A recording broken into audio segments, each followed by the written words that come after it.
이 집 마련하는데 20년 걸렸거든요. 영화처럼 대부분의 국민은 내 집 마련을 위해 필사적입니다. 56%대 44%.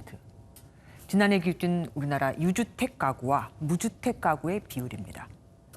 집값 폭등으로 전세와 월세까지 고공행진을 하고 있는데 10가구 중 4가구가 내 집이 아닌 남의 집에서 살고 있다는 얘기가 되죠.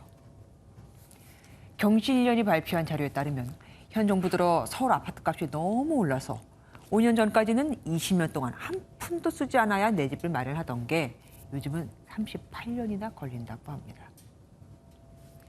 그러면 부동산 불패 신화를 만든 한국에서 집을 가진 사람들은 집값이 오르는 걸 좋아할까요?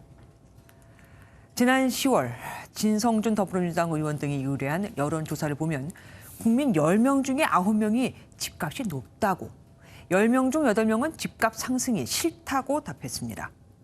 세입자는 물론이거니와 대부분의 주택 소유자도 집값 상승을 달거하지 않는다는 얘기가 되죠.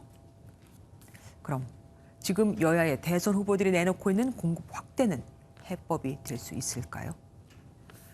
전문가들은 집값 안정화에는 도움이 되겠지만 세금과 임대차 보호법, 금리 인상 등 집값 상승과 관련된 요소들이 복합적으로 작용을 해야 집값은 떨어진다고 입을 모읍니다.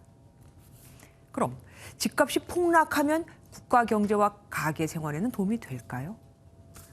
집값이 서서히 하향 안정화되지 않고 급락할 경우 국가와 가계 경제 모두 위기가 올 수 있습니다. 집값이 폭락하면 집을 팔아도 대출을 갚지 못한 사람이 넘쳐나고 그럼 깡통 전세로 길에 나앉게 될 세입자가 속출할 수 있거든요. 일본의 잃어버린 20년도 부동산과 주식이 급락하면서 시작했습니다. 록펠러는 성공하려면 귀를 열고 입은 닫아야 한다고 했습니다. 지금 나온 대선 후보들은 과연 다양한 분야의 전문가 의견을 듣고 공약을 발표하는 걸까요? 아니면 내가 듣고 싶은 사람의 말만, 나와 이념 성향이 같은 사람의 말만 듣고 발표를 하는 걸까요?